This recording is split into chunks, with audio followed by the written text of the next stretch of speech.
Friends, आज की कहानी है अनचाही शादी भाग 9। पिछले भाग में आपने पढ़ा अगले रविवार वह फिर नहीं आया तो मीना का जी घबरा गया, कहीं रिया को कुछ हो तो नहीं गया। और मीना का मन घबराने लगा और वह पता करने उसके घर पहुंची, पर घर पर ताला लगा था। शायद घर गया हो सोच वह वापस आ गई।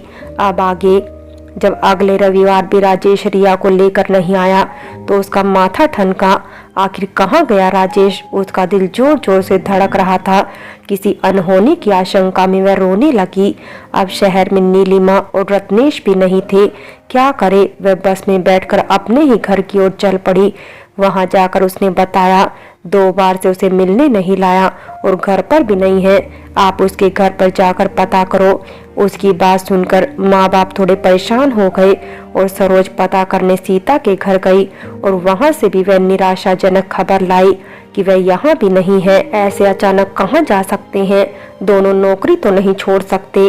वह वापस आई और अगले दिन राजेश के ऑफिस पता करने पहुंची। वहां उसके साथी से पता लगा कि राजेश और पायल ने अपनी बदली कहीं और करा ली थी और वह शहर से दूर जा चुका है। कहाँ गया ये उसने किसी को नहीं बताया और ना किसी को पता है। अभी तक मीना को तसल्ली थी कि वह अपनी बेटी से कम मिल तो लेती है और उसे आशा थी बड़े होकर उसकी बेटी जरूर उसके पास आ जाएगी, लेकिन अब वह हक भी उससे छीन लिया गया था। अब वह क्या करे? वह रिया की याद में रोती रहती और 3-4 दिनों से स्कूल भी नहीं गई। उसकी बेटी कहाँ होगी, कैसी होगी, ये सोच सोच कर उसका दिल घबरा रहा था। एक बार फिर उसकी किस्मत ने उसे ठग लिया था। सारी दुनिया के दुख भगवान ने उसकी झोली में डाल दिए। क्या उसके जीवन में कभी खुशियां नहीं आएगी? वह दिन रात सोचती अब इस शहर में क्या रह गया। एक बार पति से धोखा खाकर गई थी, पर तब उसकी बच्ची रिया साथ थी और अब जिस बच्ची की खातिर वह सब कुछ भुलाकर वापस यहाँ आई, वही यहाँ से चली गई। हे भगवान, मेरे भाग्य में क्या लिखा है तूने? सीता से बात करने में उसे कोई फायदा नहीं नजर आया। वो तो अपने बेटे का ही साथ देगी और माँ से भी क्या कहे, अब तो वापस जाकर ही अपना दर्द बांटेगी। नौकरी भी कोई स्थायी तो नहीं थी। उसने त्याग पत्र देकर जाने का विचार किया और स्कूल पहुँच गई। उसकी हालत देख प्रिंसिपल ने उसे जब पूछा तो उसका दर्द आंसू बनकर बहने लगा और उसने बता दिया अब उस शहर में उसके लिए कुछ नहीं रहा। भगवान की लीला भी अपरंपार है। जिस शहर में अपनी बच्ची से मिलने के लिए उसने डेरा डाला था वही उससे दूर हो गई थी, लेकिन उसके अच्छे काम और अपनी ड्यूटी के प्रति निष्ठा को देखकर स्कूल मैनेजमेंट और प्रिंसिपल ने उसका त्याग पत्र अस्वीकार करके स्थायी नियुक्ति दे दी। तुम्हें तो इतने सारे बच्चों का साथ मिल रहा है तो इनको अपना प्यार दो, हो सकता है तुम्हें शांति मिले, प्रिंसिपल ने उसे समझाते हुए कहा। और फिर मीना भविष्य में आगे बढ़ने की सोच वहीं रुक गई। क्या पता यही शहर उसे नई राह पर ले जाए और कभी रिया का मिलना भी यही हो जाए। अपना ध्यान बटाने के लिए वह स्कूल में बच्चों पर ही अपना लाड़ दुलार बरसाती। 1-2 बार सरोज उसके पास आई और उसने उसे कहा भी कि वह नौकरी छोड़कर घर आ जाए और उनके साथ रहे, लेकिन मीना ने कहा घर आकर क्या करेगी? आप चाहो तो आप दोनों मेरे साथ आकर रहने लगो, क्योंकि अब मेरी नौकरी स्थायी है और मुझे जीवन में कुछ न कुछ तो करना ही था। वैसे भी छोटे बच्चों को पढ़ाना मुझे अच्छा लगता है।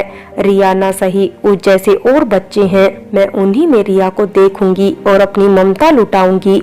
आखिर उसकी बात मानकर सरोज और सुरेश मकान किराए पर देकर उसके साथ शिफ्ट हो गए। वह भी अकेले रहकर क्या करते? मीना के साथ रहकर ही वह उसको जीवन में बढ़ने, शादी करने के लिए तैयार कर सकते थे। अभी उसकी उम्र ही क्या थी, मात्र 25 साल, और इस उम्र में तो आजकल लड़कियों की शादी हुआ करती है। अपने बीते जीवन से ध्यान हटाने के लिए वह स्कूल में बच्चों पर ही अपना लाड़ दुलार बरसाती। स्कूल में तो समय गुजर जाता, लेकिन घर उसे काट खाने को दौड़ता। रिया के खिलौने उसे उसकी याद दिलाते और वह उन्हें देखकर ठंडी आहें भरती। परीक्षाओं के बाद अब वो 3री कक्षा की इंचार्ज थी और 3-4 दिन से वह बच्चा स्कूल नहीं आ रहा था, जो बहुत उदास और बुझा बुझा सा रहता था। जब उसे पता लगा उसकी माँ उसे छोड़कर चली गई है, तब से मीना उससे एक लगाव सा रखने लगी थी। जब वह नहीं आया तो मीना को उसकी फिक्र हुई। मीना को बेचैनी सी हो गई। उसकी रिया भी पता नहीं कहाँ होगी। पायल राजेश कैसे रखते होंगे? इस बच्चे की माँ कितनी निर्दयी होगी जो इसे छोड़कर चली गई। क्या वह अपने बच्चे को छोड़कर सुखी होगी? हो सकता है समय के साथ रिया मुझे भूल जाए और मिलने पर भी पहचाने ना। अभी छोटी सी ही तो थी, कहीं बड़े होकर वह यह ना सोचे कि मैं उसे छोड़कर चली गई। अनेकों बातें सोच सोच कर वह बेचैन होने लगी। अगले दिन उसे बच्चा अपने पापा के साथ आता दिखा तो वो उनसे उसके बारे में पूछने दौड़ पड़ी। उसके पिता संदीप से उसे पता लगा उसको बुखार आ गया था। अब वह और मुरझाया हुआ लग रहा था। आपको इसकी देखभाल के लिए शादी कर लेनी चाहिए, उसके मुंह से निकला। अगर शादी का सुख मिलना होता तो पहली पत्नी से ही मिल जाता और बच्चे की किस्मत में माँ का सुख होता तो वैसे छोड़कर ही क्यों जाती, दुखी स्वर में उन्होंने कहा। उनकी बात सुनकर मीना को भी दुख हुआ। अपनी पत्नी के जाने से बहुत दुखी है जो अपने पति और बच्चों को छोड़कर चली गई। लगता है इनकी कहानी भी मेरे जैसी है। मेरे पति ने धोखा दिया और मेरा बच्चा छीन लिया। क्या मोड़ आएगा मीना के जीवन में? पर कम से कम इनका बच्चा तो इनके पास है, इनके जीने का सहारा। मैं तो खाली हाथ हूँ। अब मीना को उस बच्चे से खास लगाव हो गया था और बच्चा भी मीना से काफी घुल मिल गया और वह पढ़ाई में बहुत कमजोर था। उसने जब संदीप को पेरेंट्स टीचर मीटिंग में यह बात बताई तो उनका कहना था क्योंकि उनकी टूरिंग जॉब है इसीलिए वह उस पर ज्यादा ध्यान नहीं दे पाते और बुजुर्ग माँ पढ़ी लिखी नहीं है तो वह बच्चे का होमवर्क वगैरह कराने में असमर्थ है। अगर आप मदद कर सकें तो उन्होंने आग्रह पूर्वक कहा। 1 साल की पहचान और अपने बच्चे के प्रति मीना का लगाव देख वह मीना से सहज बातचीत करने लगे थे। मीना ने उनके घर जाने में असमर्थता जताई लेकिन अपने घर पढ़ाने को तैयार हो गई क्योंकि माँ बाप साथ रहने लगे थे तो मीना को किसी के आने जाने पर कोई ज्यादा दिक्कत नहीं थी। संदीप अपने बेटे मयंक को शाम को 2 घंटे उसके पास छोड़ जाते। मीना उसका होमवर्क कराने में मदद करती। मीना का बच्चे से लगाव बढ़ता चला गया, मानो वह उसमें रिया की छवि को देख रही हो। इस बच्चे की तरह उसकी रिया भी तो अपनी माँ के प्यार को तरसती होगी। उसे जितनी ज्यादा अपनी रिया की याद सताती उतना ही वह मयंक के करीब होती जाती।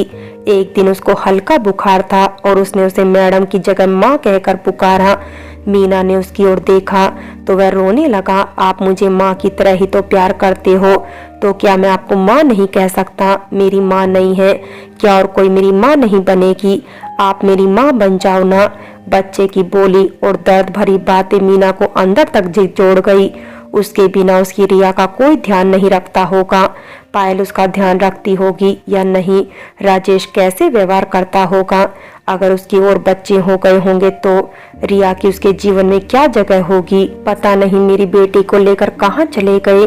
ऑफिस में पुराने साथी होते तो कोई जांच पड़ताल कर लेती। वैसे भी ज्यादा घने संबंध तो राजेश के पहले ही किसी के साथ नहीं थे। मीना ने मयंक को अपने आगोश में भर लिया और प्यार करने लगी। रिया के लिए जितना भी प्यार था मीना उस प्यार से बिन माँ के बच्चे पर लुटाने लगी। सरोज और सुरेश मीना का मयंक के प्रति लगाव देख रहे थे और मीना की मनस्थिति समझ रहे थे। उन्हें संदीप भी ठीक लगने लगा था। कभी कभी जब वह मयंक को लेने आता तो बैठ जाता और उनके आग्रह करने पर चाय भी पी लेता। इस दौरान सरोज और सुरेश उसके काम आदि के बारे में बातचीत करते रहते।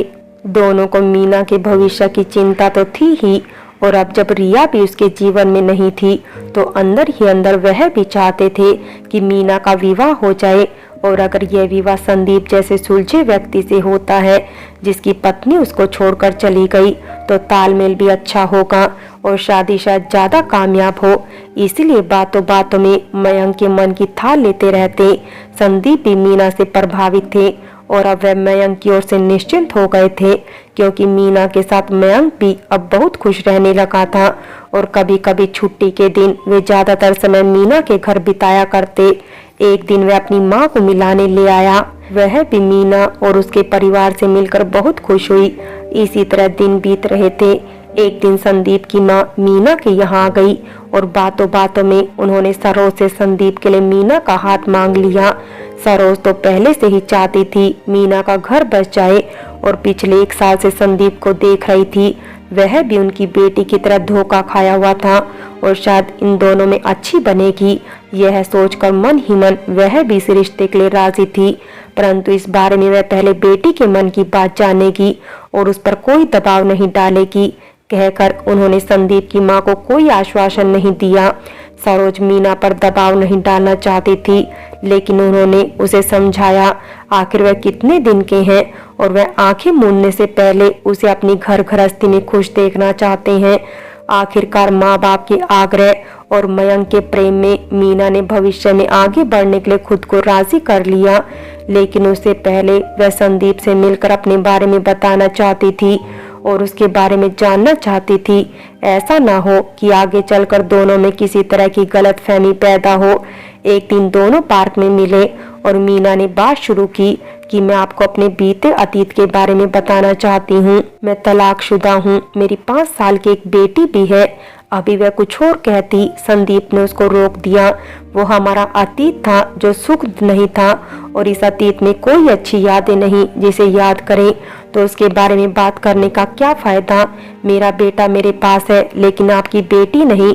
मुझे अफसोस है, अगर संभव हुआ तो मैं उसे खोजने की पूरी कोशिश करूंगा और आपके पास वापस ले आऊंगा, लेकिन अभी हमें जीवन में आगे बढ़ना चाहिए।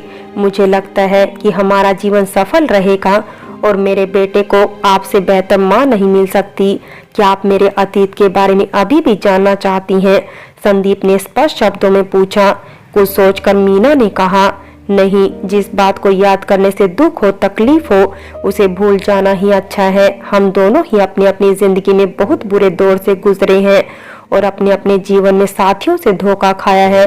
मुझे लगता है हम दोनों एक दूसरे को कुछ बेहतर समझने भी लगे हैं। विशेष तौर से मेरा बेटा मयंक, वह तो तुम्हें अपनी माँ जैसे ही मानने लगा है और सच कहूँ तो मुझे भी आप अच्छी लगती हैं और मेरी माँ को भी। आपके मम्मी पापा भी मुझे पसंद करते हैं और शायद आप भी। कहते कहते संदीप कुछ रुक गया और मीना की ओर आशा भरी नजरों से देखने लगा।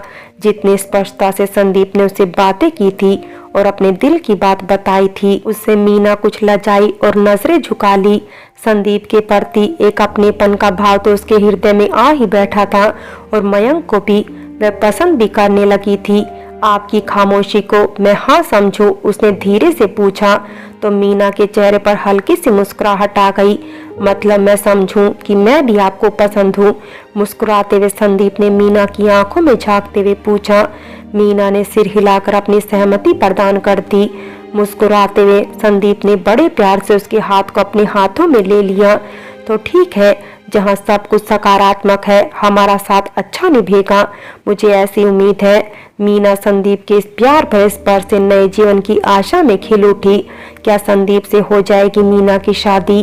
फ्रेंड्स, बाकी की कहानी अगले भाग में देखें और अगर कहानी अच्छी लगी हो तो लाइक करें, शेयर करें और प्यार भरी कहानी चैनल को सब्सक्राइब करें।